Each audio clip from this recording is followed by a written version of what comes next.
და ფართომასშტაბიანი ამნისტია, რომელიც 10,000-ობით პატიმარს შეიძლება შეეხოს. ახალი ხელისუფლება ყოფილი ხელისუფლების პოლიტიკის გამო საჭიროდ მიიჩნევს 1000-ობით ადამიანის რეაბილიტაციას.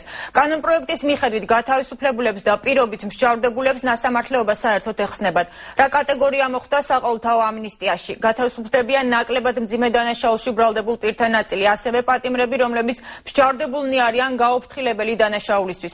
სასჯელი გაუნახავდებათ მძიმე დანაშაულის ჩადენისთვის პატიმრობაში მყოფ არასრულწლოვანებს, ქალებსა და პირველად ნასამართლეო პირებს. შესაძლოა ეს ერთ-ერთი ყველაზე მასშტაბური ამნისტია იყოს საქართველოში. ერთ-ერთი ყველაზე ფართომასშტაბიანი ამნისტია საქართველოში. ხელისუფლება ახალი ამნისტიის კანონპროექტზე საკომიტეტო მოსმენას იწყებს.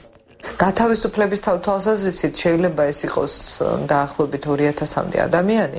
სასჯელის შემსუბუქების თვალსაზრისით ის შეეხება ძალიან ბევრ პატიმარს, რამდენიმე 1000 ადამიანს. კანონის მიღების შემდეგ სასჯელისგან გათავისუფლდება ყველა პირობითი მსჯავრის მქონე მოქალაქე, ნაკლებად მძიმე დანაშაულში ბრალდებულ პირთა ნაწილი, პირები, რომლებიც მსჯავრდებულნი არიან გაუფრთხილებელი დანაშაულისთვის, სასჯელი გაუნახავდებათ მძიმე დანაშაულის ჩადენისთვის პატიმრობაში მყოფ არასრულწლოვანებს, ქალებსა და პირველად ნასამართლეო პირებს. ამნისტიის აუცილებლობაზე საუბრობს სასჯელ-აღსრულების მინისტრი. სოზარ სუბარი ამბობს, რომ გადატვირთული ციხეები პენიტენციური სისტემის ერთ-ერთი უმთავრესი პრობლემაა. ფართომასშტაბიანი იქნება მთელი ის პოლიტიკა, რასაც მთლიანობაში ატარებს ხელისუფლება. ეს არის სასჯელთა შეკრებითობის გაუქმება, რომელიც მალე შევა პარლამენტში, ეს არის პირობით ვადამდე გათავისუფლების ეფექტური ამუშავება, რომელიც უკვე მუშაობს და ეს არის ამნისტია. ნაციონალურ მოძრაობაში აცხადებენ, რომ ამნისტია განსაკუთრებით მძიმე დანაშაულის მქონე პატიმრებსაც შეეხება, რაც მიუღებელია.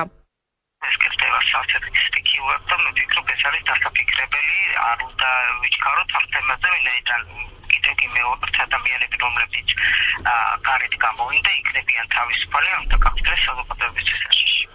უფლებადამცველები ამნისტიის შესახებ ხელისუფლების კანონპროექტს იწონებენ.